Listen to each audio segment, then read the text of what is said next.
baladais sur l'avenue, le cœur ouvert à l'inconnu. J'avais envie de dire bonjour à n'importe qui, ce fut toi. Je t'ai dit n'importe quoi, il suffisait de te parler pour t'apprivoiser. Oh, je suis un peu triste. 우리나라에서 비행기로 9시간 거리에 있는 곳, 프랑스의 수도 파리에 도착했습니다. 아, 역시 파리의 상징 에펠탑이 반겨주네요. 네, 낯선 도시인데도 곳곳에서 친숙한 풍경들이 눈에 띄었는데요. 그래서인지 언젠가 한번 와본 듯한 그런 기분마저 들었습니다. 아, 도시의 풍경에서 왠지 다른 도시 같지 않은 여유가 느껴집니다. 네, 에펠탑 아래로 센강이 도시를 감싸 흐르고 그 위로 유유히 유람선이 지나는 모습에서 낭만이 넘쳤습니다. 아니, 근데 강변에 해변도 아니고 모래사장이 있네요. 네, 파리에서는 매년 여름 피서를 떠나지 못한 시민들이 물놀이와 선탠을 즐길 수 있도록 센 강변에 인공 해변가를 만드는데요. 이 파리 사람들은 이거를 파리 플라주라 부릅니다. 그렇군요. 휴가 못 가면 여기에서라도 즐겨라. 따로 피서 안 가도 되겠네요. 네. 시내 관광을 시작하며 가장 먼저 찾은 곳은 생미셸 광장입니다. 멋스러운 분수대가 자리한 이곳은 파리 시민들의 만남의 광장 역할을 하고 있었는데요. 여행의 출발지로도 많이 또 만나고 그러시는 곳이죠? 그렇죠. 그 광장은 파리 시민들은 물론 세계 곳곳의 여행객들로 언제나 북적북적입니다. 사진 찍는 분들은 다 여행객들인 것 같아요. 네. 광장 주변에 자리한 수많은 골목길에는 아기자기한 노천 카페와 고풍스러운 레스토랑들이 즐비한데요. 어느 거리를 가든 빠지지 않는 또 한 가지가 바로 분수죠.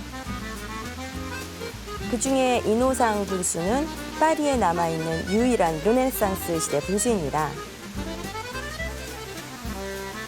분수대에서 뿜어져 나오는 물줄기를 보고만 있어도 한낮의 더위가 싹 가시는 듯 했습니다. 그래서 주변에 이렇게 사람들이 많군요. 네. 이 거리에서 가장 유명한 곳은 뭔가요? 네, 생미셸 광장 주변을 걷다 보면 유난히 사람들로 북적이는 서점을 하나 만나게 되는데요. 네. 바로 셰익스피어 앤 컴퍼니입니다. 아, 여기가 그 영화에 나왔던 곳이죠? 네네.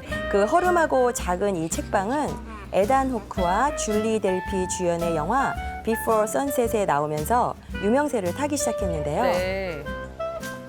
해밍웨이나 제임스 조이스 같은 20세기 초반의 유명 작가들과 또 그 이후 보헤미안 문학가들에게 사랑을 받았던 곳이죠. 여행자들은 이곳에 잠시 들려 파리의 낭만을 실감하고 갑니다. 셰익스피어 앤 컴퍼니가 관광객들에게 잘 알려진 명소라면 초콜릿 박물관은 현지인들이 더 많이 찾는 숨겨진 명소입니다. 그동안 파리 시내 여러 번 소개해드렸는데 초콜릿 박물관은 처음 보는 것 같네요. 네, 이곳에는 초콜릿과 관련된 모든 것들이 전시돼 있는데요. 전시관을 둘러보다 보면 초콜릿의 원료인 카카오가 남미에서 유럽에 넘어온 역사부터 또 원주민들이 카카오를 빻거나 갈아서 코코아 음료를 만들던 방법까지 다양한 사실을 알 수 있습니다. 이거는 무슨 그림인가요? 카카오의 역사와 관련된 건데요. 네. 남미에서는 선인장 가시로 혀를 찔러서 나온 피랑 카카오를 섞어서 신에게 바쳤다고 합니다. 2층에는 유럽으로 넘어온 이후에 초콜릿의 역사가 담겨 있습니다. 프랑스에서는 잠이 안 올 때 따뜻한 초콜릿 차를 마셨는데요. 초콜릿 차를 만들던 그릇들과 예쁜 찻잔들도 보였습니다.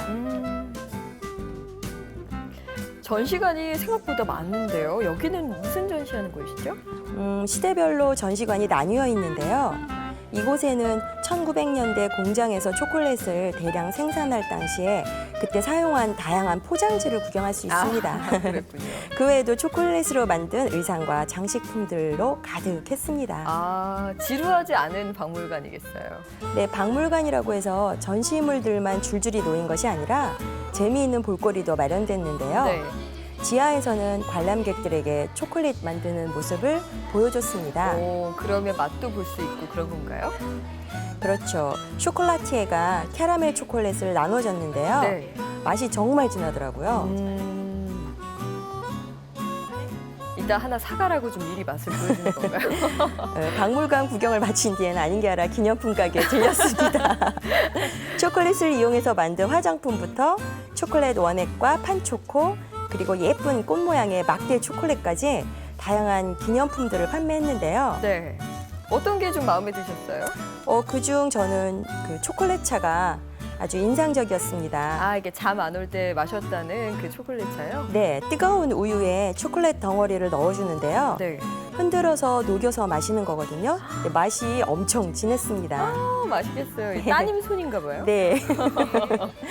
파리 시내 곳곳에 마련된 푯말들은 사람들을 관광 명소로 안내하는데요.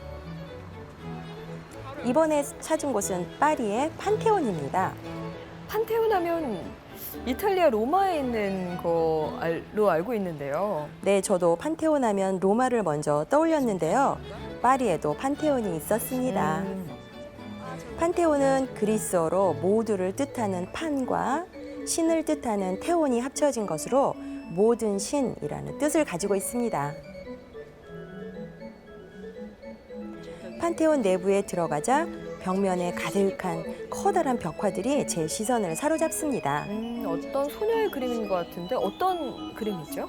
네, 잔다르크가 전쟁에서 승리하고 돌아와서 처형당하기까지 그녀의 일생이 담겨 있습니다. 네. 건물 정면 중앙에는 프랑스 시민혁명의 사상인 자유가 아니면 죽음을 달라라는 그 문구와 함께 혁명 당시 군인과 시민들의 모습이 조각되어 있습니다.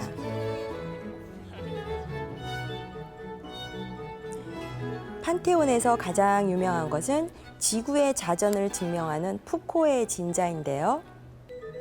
돔에서 내려오는 줄이 흔들리면서 시간을 표현하고 있습니다.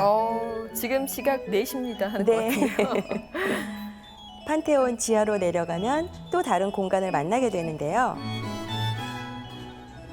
복도를 따라 이어진 방에는 프랑스 위인들의 무덤이 모여 있습니다. 네. 어떤 사람들의 무덤이 있나요? 판테온을 지은 사람의 무덤부터 최초로 점자를 만든 사람의 무덤까지 다양한 사람들의 무덤이 있는데요. 유명인도 있다고 들었어요. 네, 그 중에는 루소 또 혹은 에밀 졸라 같이 우리가 잘 아는 위인들도 보였습니다. 특히 레미제라블을 집필한 프랑스의 문호 빅토르 위고의 묘 옆에는 그의 장례식 사진이 전시돼 있습니다. 그가 죽었을 때 프랑스 정부는 국장으로 예우했는데요. 이게 장례식 사진이군요. 네, 그의 시신은 밤새도록 횃불에 둘러싸여 개선문에 안치됐고 파리의 온 시민이 판테온까지 관의 뒤를 뒤따랐다고 전해집니다. 프랑스의 사랑을 듬뿍 받은 작가군요. 그렇죠. 이번에는 버스를 타고 또 어디 가시나요? 네, 한참을 걷다 보니 조금 지쳐서 버스에 올라탔는데요. 네. 천천히 걸으면서 보는 파리도 좋지만 버스를 타고 달리면서 시내 풍경을 즐기는 것도 좋습니다. 네, 일단 덜 지치니까요. 버스에서 내린 곳은 리볼리가 59번지인데요. 샤틀레와 루브르 사이 중앙 거리의 이름이 리볼리입니다. 독특한 외관을 자랑하는 이 건물은 무명 화가들의 아틀리에인데요. 건물에서 예술적인 분위기가 느껴지네요. 예, 리볼리가의 명소이죠. 1999년 11월 30여 명의 무명 화가들이 이곳에 들어오면서 작업실로 만든 건데요. 이 건물의 주인이 건물을 10년 가까이 비워놓은 사이에 예술가들이 하나 둘 들어오면서 입소문을 타고 다른 예술가들까지 다 모여들었대요. 그래서 이제는 6층 건물 전체가 예술가들의 작업실로 변했습니다. 그럼 이렇게 작품 활동하시는 것도 볼 수 있나 봐요? 네, 작품 구경도 가능하고 직접 구매할 수도 있는데요. 작가들의 저작권 보호 때문에 사진 촬영은 허락하에만 가능합니다. 이번에는 지하철이군요. 네, 지하철을 타고 몽마르트 언덕으로 향합니다. 아, 대중교통 수단도 잘 이용하셨어요. 네. 몽마르트는 워낙 유명한 관광지라 찾아가는 방법이 어렵지 않은데요. 네. 지하철 아베세 역에서 내려 사람들이 몰리는 쪽으로 자연스럽게 따라가면 됩니다. 그렇군요. 아베스 하면 ABC인가요? 이 역에서 내리는 사람 중에 왜 거의 80% 이상이 몽마르트 언덕을 찾는 사람들이기 때문에 인파를 그렇습니다. 쫓아가도 되는군요. 네. 언덕으로 올라가기는 길에 자리한 작은 공원에서는 일명 사랑의 벽을 만날 수 있습니다. 사랑의 벽이요? 네. 세계 각국의 언어로 사랑해라는 글씨가 적힌 커다란 조형물을 말하는 건데요. 그러면 한글도 있나요? 네. 당신을 사랑합니다 있네요. 한국어로 쓰인 사랑해라는 글씨가 아주 반갑더라고요. 여러 번 적혀 있네요. 네. 공원을 지나고 나면 몽마르트로 향하는 좁은 언덕길이 나오는데요. 예술의 도시로 통하는지라 거리도 아주 화려할 줄 알았거든요. 근데 언덕길은 생각보다 좀 소박하더라고요. 그러네요. 이렇게 기념품 가게 아니면 이렇게 관광지라고 생각도 잘 안 될 것 같아요. 예, 길가에는 여느 관광지와 마찬가지로 아기자기한 기념품 가게들이 즐비합니다. 19세기 프랑스의 가난한 예술가들이 아지트로 통하며 근대 미술의 발전을 촉진했다는 평을 듣는 몽마르트. 하지만 이 몽마르트도 처음부터 예술가를 위한 지역은 아니었습니다. 19세기 이전까지는 넓은 포도밭 위에 풍차만 한가로이 돌던 지역이었다고 합니다. 근데 그런 공간이 이렇게 확 변신하게 된 계기가 있나요? 네, 거기에는 여러 요인이 있다 그러는데요. 산업혁명과 세기 말의 여파로 19세기 파리는 굉장히 혼돈스러웠고 가난했던 예술가들은 그런 시대 속에서 고뇌를 함께 나눌 만한 공간이 필요했던 거죠. 그때 눈에 띈 곳이 바로 몽마르트 부근입니다. 그래서 자연스럽게 이곳은 고흐, 드가, 르누아르 같은 예술가들의 아지트로 변하게 된 거죠. 그런데 이제는 관광지로 변신하게 된 거군요. 네. 유명한 예술가들의 흔적을 찾아 이곳으로 오는 관광객이 늘면서 언덕 주변은 카페와 식당가가 형성되었습니다. 굴요리 드셨나 봐요. 사람들이 가장 많은 식당 한 곳을 찾아 들어가서 굴 요리와 와인을 주문해 봤는데요. 네. 생굴은 레몬을 뿌린 다음에 잘게 다진 양파를 섞어서 만든 소스를 올려 먹어요. 이게 맛이 네. 상큼하면서도 아주 부드럽습니다. 약간 놀리시는 것처럼 카메라를 보시고 먹고 싶잖아요. 아, 맛있게 드시네요. 식사를 마치고 몽마르트 언덕의 명소로 손꼽히는 샤크 르케르 성당으로 향합니다. 네. 저기 보이는 성당인가 네. 보죠? 과거 여러 성당을 본떴다는 이 성당은 비잔틴, 로마네스크 등 다양한 양식이 섞여 있습니다. 잠시 숨도 돌릴 겸 성당 앞 계단에 앉아봅니다. 파리 시내가 한눈에 보이는 곳이군요. 네, 성당 앞 계단은 전망대로 잘 알려져 있는데요. 사람이 많아 자리가 없을 정도입니다. 계단에서 바라보이는 작은 공간에서는 악기 연주도 이어지고 또 기발한 퍼포먼스도 펼쳐져서 여유로운 시간을 보내기 좋은데요. 특히나 고층 빌딩 없이 일정한 높이로 낮게 깔린 건물들이 파리를 메운 모습이 아주 인상적입니다. 어느새 해질녘이 다 됐나 봐요. 네, 서서히 밤이 찾아오고 성당에도 불이 켜지기 시작합니다.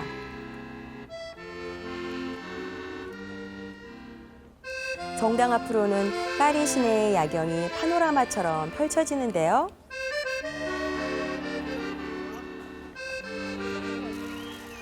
까만 밤하늘 위를 수놓는 거리 공연의 불꽃들이 파리에서의 마지막 밤을 더욱 낭만적으로 만들어줬습니다.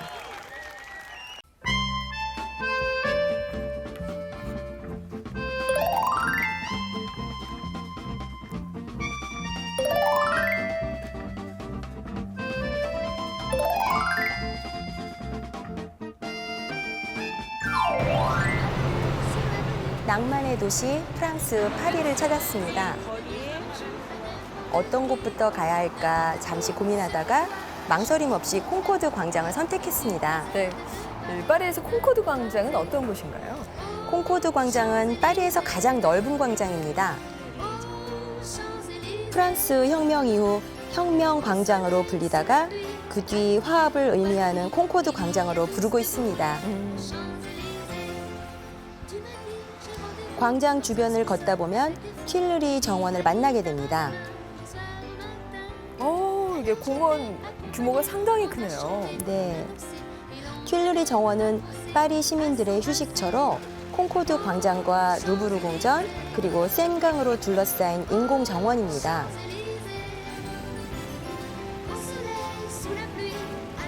원래 이곳에는 튠르리 궁전과 함께 오렌지 온실이 있었는데요. 1871년 화재로 궁전은 소실됐습니다. 과거 오렌지 온실이 있던 자리에는 이제 오랑주리 미술관이 들어섰습니다. 현재의 모습은 6년여에 걸친 대대적인 공사를 마치고 새 단장한 모습입니다. 어떤 작품들이 전시되어 있나요? 오랑주리 미술관에 소장된 작품은 폴 기욤과 장 바르테리의 개인 소장품을 기증받은 것으로 모네의 대표적 작품인 수련을 비롯해서 세잔, 피카소, 르누아르 등의 작품을 전시하고 있습니다. 유명한 작품들이 많겠네요. 네, 이곳의 전시는 오르세 미술관에 버금간다는 평가를 받고 있는데요.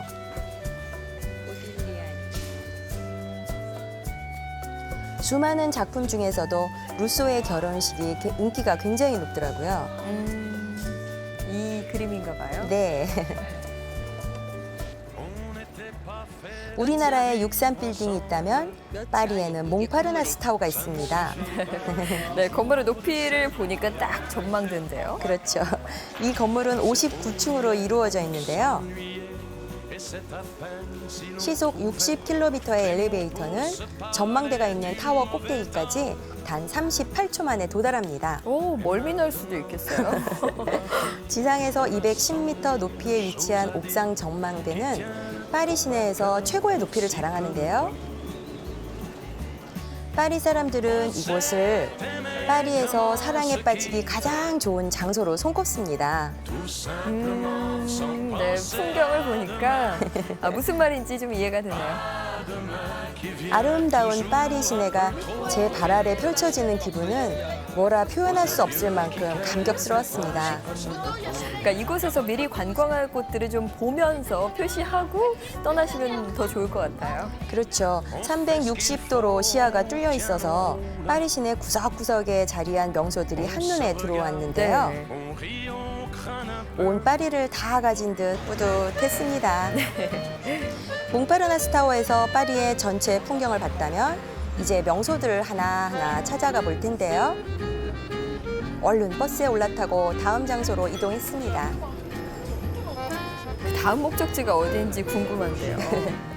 파리에는 규모가 큰 유명 박물관들이 굉장히 많죠. 그런 곳은 워낙 전시물도 많고 규모가 커서 한 군데만 들려도 하루를 꼬박 보내게 되는데요. 네. 허락된 시간이 일주일밖에 안 되는 저 같은 여행자에겐 여간 부담되는 일이 아닙니다. 그렇죠. 대부분 저희가 여행 가면 한 일주일 정도가 가장 길게 잡는 거잖아요. 예, 그래서 찾은 곳이 바로 이곳 낭만주의 박물관입니다. 박물관이 집 같아요.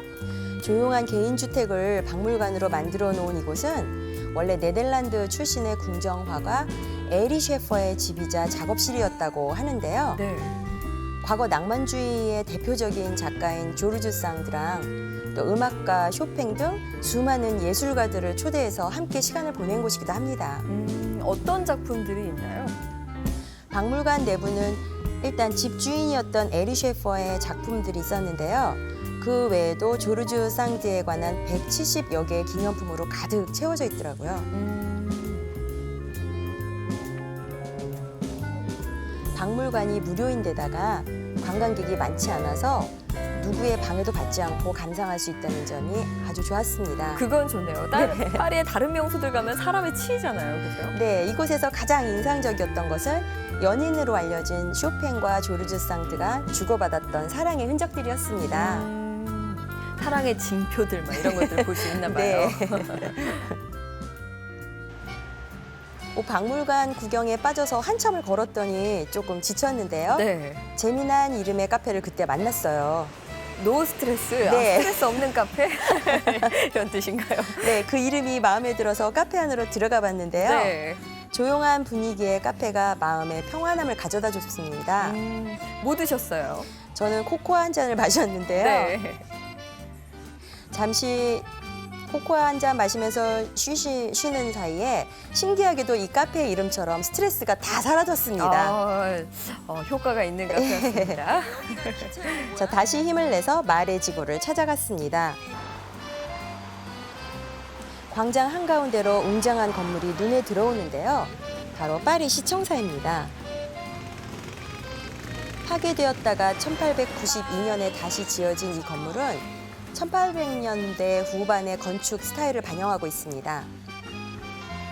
시청 앞에 자리한 광장은 시민들의 휴식처 역할을 합니다. 말의 지구는 아까 홍대 같은 곳이라고 했는데요. 맞나요? 그렇죠. 예, 우리나라로 치면 홍대랑 비슷한데요. 네. 거리 어디를 가든 사람들로 활기가 넘칩니다. 뉴욕으로 치면 소호 지역 뭐 이런 네, 느낌인가 봐요. 네. 이곳에서도 사람들의 발길이 가장 많이 향한 곳은 역시 퐁피두 센터입니다. 파이프가 밖으로 드러난 외벽과 유리로 된 건물들이 독특했는데요. 1977년 조르주 퐁피두 대통령이 세웠다는 이곳은 종합문화센터로 국립현대미술관을 비롯해 도서관, 음악연구소 등이 있습니다. 건물 바깥쪽에는 독특한 모양의 조형물들이 가득해서 이채로운 분위기를 자아내는데요. 하트 모양부터 뱀 모양까지 16개의 분수를 한꺼번에 바라보고 있으면 네. 잠시 더위를 다 잊게 됩니다. 그러니까요. 어쩜 이렇게 또 알록달록한 색깔로 칠해놨을까요? 거리 공연 하시는 건가 봐요. 네, 광장 곳곳에서는 다양한 거리 공연이 펼쳐졌는데요. 한 무리의 남성들이 현란한 몸동작을 보이며 사람들의 시선을 사로잡았습니다. 그런데 갑자기 구경하던 한 소녀가 가운데로 나와서 춤을 막 따라하는 거예요. 네네. 그러니까 장난기가 가득한 남성들이 독특한 동작들을 막 펼쳐 보이는데 그래도 이 아가씨가 능청스럽게 막 따라하는 모습 때문에 사람들이 막 웃었어요. 자유로운 분위기군요. 네, 말의 지구 골목길로 들어가면 오래된 저택들이 아주 많습니다. 그중에 일부는 박물관으로 바뀌어서 일반인들에게 개방하고 있습니다. 고풍스러운 건물과 아름다운 정원이 인상적인 이곳은 국립문서보관소로 무료로 구경이 가능한데요, 역시. 무료로 볼 수 있는 곳이 많아졌네요. 네, 보관소 내부는 촬영이 불가능하지만 정원에서 잠시 휴식을 취하기에는 더없이 좋은 곳이죠. 아니 근데 마차 타고 다니시는 분이 있는 거예요? 그게 아니고요. 제가 이곳을 찾았을 때 마침 촬영이 진행되고 있었는데요. 몇 번을 반복해서 촬영하는 덕분에 저도 카메라에 담을 수 있었습니다. 시대극이었나 봐요. 네. 오래된 저택에서 고전 의상을 입은 소녀들과 마차가 지나가는 모습을 보니까 마치 중세시대 파리에 와 있는 듯한 그런 기분이 들더라고요. 네. 저 복장이 참 독특하네요. 네. 골목길을 따라 걷다가 또 다른 박물관을 만났는데요. 이곳은 차 박물관입니다. 아까 좋으셨다는 그 박물관이군요. 네네. 차 박물관은 두 개의 층으로 구성되어 있는데요. 1층에서는 마리아주 프레레라는 홍차를 사람들에게 판매를 하고 있고요. 2층은 차 관련 제품을 전시하는 박물관으로 사용됩니다. 전시관에는 과거 차를 만들 때 쓰던 도구들과 찻잔을 비롯해서 차와 관련된 다양한 전시물들이 굉장히 많습니다. 가만 보면 골목골목 독특한 박물관들이 참 많네요. 네, 다양한 테마의 박물관들이 많은 데다가 이게 다 무료로 개방하고 있잖아요. 네. 그러니까 마레지구에서는 박물관 순회를 한번 해보는 것도 좋습니다. 주머니 사정이 좀 어렵다 하시는 분들은 마레지구로 가시기 바랍니다. 예, 그 중에서도 가장 인상적이었던 박물관은 까르나 발레입니다. 어떤 박물관인 것 같죠? 1544년에 르네상스 양식으로 건축된 까르나 발레는 말하자면 파리의 역사 박물관입니다. 바스티유 감옥 열쇠와 모형 등 프랑스 혁명과 관련된 자료도 곳곳에서 많이 보였는데요. 한 전시관에는 프랑스의 주거 형태를 시대별로 전시해 놓기도 했습니다.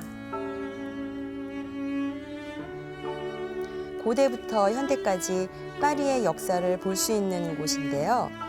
파리를 알려면 까르나 발레로 가라, 이런 말이 있을 정도라고 합니다. 근데 구경하는데 꽤 시간이 걸렸겠어요. 네, 박물관에는 정원이 마련돼 있어서 구경을 하다가 힘이 들면 중간중간 정원을 걸으며 휴식을 취할 수도 있었는데요. 네. 이곳도 역시 둘러보면서 좋았던 점은 관광객들에게 많이 알려진 곳이 아니라서 사람들로 북적이지 않는 거였어요. 그것만 해도 좀 덜 피곤하죠. 그렇죠. 복잡하고 북적이는 유명 박물관과는 다르게 한적하게 둘러볼 수 있어서 마음이 한결 편안했습니다. 박물관 순회를 마치고 동네 구경에 나섰습니다. 한 골목에 들어서니 카페 거리가 나왔는데요. 아기자기한 분위기가 느껴지시죠? 네, 좋아요. 거리를 돌아다니는 사이에 저녁 때가 됐습니다. 아, 기다리고 기다리던 식사 시간이에요. 예, 마레지구에서 꽤 유명하다는 스테이크 집을 찾았는데요. 네. 가격이 저렴한 데다가 고기의 맛이 좋아서 사람들에게 인기가 높습니다. 이야, 왠지 맛있을 것 같은데요. 그렇죠. 살짝 덜 익힌 스테이크의 맛이 부드럽고 좋았는데요. 식사를 마친 뒤에는 달콤한 케이크와 와인이 디저트로 준비됐습니다. 아, 케이크도 맛있어 보여요. 아, 지금이 딱 배고플 때인데. 파리를 여행하면서 꼭 해봐야 하는 것들이 몇 가지 있는데요. 그 중에 한 가지가 센강 크루즈입니다. 그렇죠. 유람선 관광은 꼭 해봐야죠. 네, 센강 어디를 가든지 크루즈 선착장을 만날 수 있는데요. 배에서 바라보는 풍경이 아름다워서 로맨틱 크루즈로도 불립니다. 센강 크루즈의 하이라이트는 해가 지고 난 뒤부터입니다. 창밖으로 파리의 아름다운 야경이 파노라마처럼 펼쳐집니다. 이게 건물마다 불빛이 들어오니까 낭만적인 분위기가 거기서부터 나오는군요. 네, 그 크루즈 투어가 진행되는 2시간 동안 사람들은 배에서 식사도 하고 공연도 감상합니다. 아, 저는 와인 한 잔을 마시며 파리의 야경을 즐겼는데요. 아름다운 도시의 야경은 여행자의 마음을 한껏 들뜨게 만듭니다. 크루즈가 끝나갈 무렵 멀리 에펠탑이 모습을 드러냅니다. 이게 밤에 보는 에펠탑 모습이군요. 네, 에펠탑은 4시 1분 동안 불빛을 밝히며 반짝이는데요.